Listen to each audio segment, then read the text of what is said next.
AP ఆర్థిక పరిపుష్టికి aqua రంగం గ్రోత్ ఇంజిన్ గా నిలుస్తుందని ముఖ్యమంత్రి చంద్రబాబు తెలిపారు. టెక్నాలజీని వాడితే ఆక్వా రంగంలో మరిన్ని అద్భుత ఫలితాలు సాధించవచ్చన్నారు. ఖర్చులు తగ్గించేందుకు, నాణ్యత పెంచేందుకు ఏఐను ఆక్వా రంగంలోనూ విరివిగా వాడాలన్నారు. రొయ్యలకు ఏ జబ్బులు వచ్చే అవకాశం ఉందో ఏఐతో ముందే విశ్లేషించి తెలుసుకోవచ్చని, సరైన మందులతో ముందుగానే చర్యలు తీసుకోవచ్చని తెలిపారు.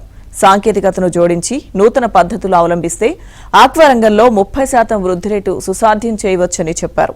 విజయవాడలోని ఓ హోటల్లో global forum for sustainable transformation, AP మత్స్యశాఖ సంయుక్తంగా 3 రోజుల పాటు నిర్వహించిన ఆక్వాకల్చర్ ఇన్నోవేషన్ టెక్ 2.0 సదస్సుకు చివరి రోజైన మంగళవారం సీఎం చంద్రబాబు హాజరై ప్రసంగించారు.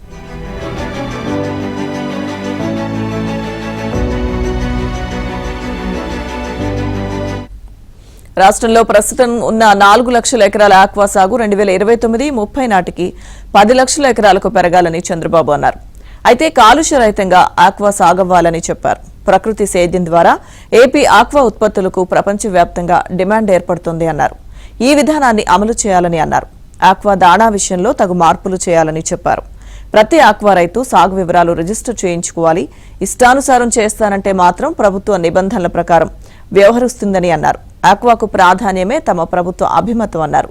ఇక నిబంధనల అమలుకు కూడా అంతే ప్రాధాన్యత ఇస్తామన్నారు.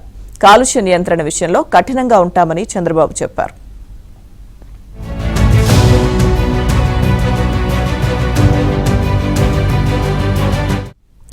రాష్ట్ర స్థూల విలువ జోడింపులో 8.8% ఆక్వా వాటాగా ఉందని చంద్రబాబు తెలిపారు.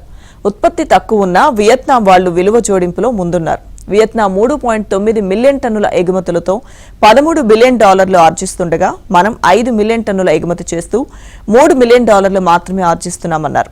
మనం కూడా ఆ దిశగా ప్రయాణం చేయడానికి ఈ సదస్సులు ఉపయోగపడతాయని చెప్పారు.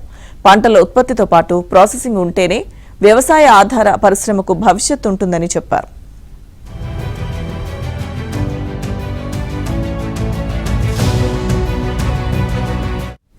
ఈ ప్రయత్నాలకు ప్రభుత్వం అన్ని రకాల ప్రోత్సాహం అందిస్తుందని అన్నారు. మన ఉత్పత్తులను ప్రాసెస్ చేయడం ద్వారా మంచి ధరలు పొందవచ్చు అన్నారు.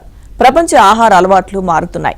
దానికి అనుగుణంగా రైతులు కూడా సాగులో మార్పులు చేయాలి అన్నారు. ఆహార పదార్థాల సర్టిఫికేషన్, ట్రేసబిలిటీ అనేది రానున్న రోజుల్లో ప్రాధాన్యాంశంగా మారిపోతుందన్నారు. రానున్న రోజుల్లో దక్కే అవకాశాలను గుర్తించి అందుకు అనుగుణంగా ఇప్పటి నుంచే పనిచేస్తే మంచి ఫలితాలు వస్తాయని సీఎం చంద్రబాబు చెప్పారు.